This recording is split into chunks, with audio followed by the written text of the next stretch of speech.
Because all of the technology we use has to be set up as we go, the reach of our trackers gets spotty in the outer parts of our regions, and doesn't exist at all outside.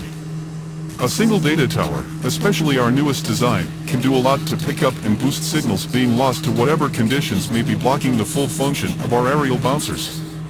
But there were no towers out here, and any aerial bouncers that were close enough to be repositioned would have to come from either the Crystal Plains airspace, or, more likely, they would have to be pulled from the few units we have covering the parted, where our granite mines are still being established. Neither of those were options.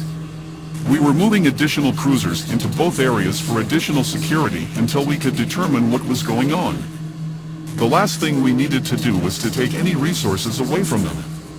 Somebody, some group, had poached a significant amount of crystal, the kind of amount that could finance the continuation of such an operation, and intentionally tried to sabotage our data links across the Razorstone Pass.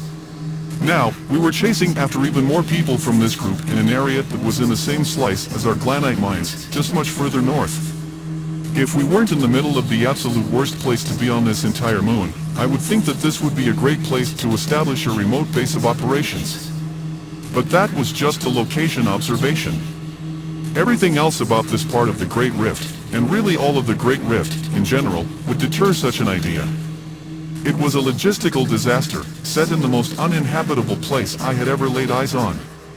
There were no trade routes, nearby outposts or settlements for any kind of easy resupply. And there was also very little water, which would mean even more heavy lifting to cover both personnel consumption and lithium recharging.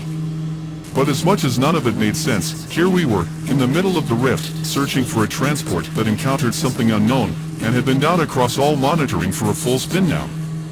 Dark phase was still on us, and I could see the lights from the other cruisers dotting the horizon as they swept their search beams across the ground below them. Because of the tech challenges we face, visual surveillance is something we have become accustomed to, particularly in the outer regions. But that is very difficult, despite our attempts to put as many crew eyes in as many different directions as possible. And now we were in a dark phase.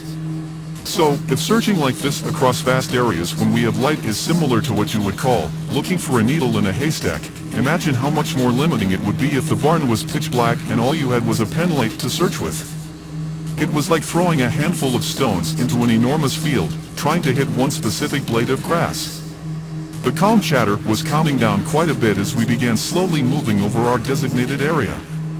Unlike the other ships, Endeavour has 4 beam generators on board, one at each corner of the ship.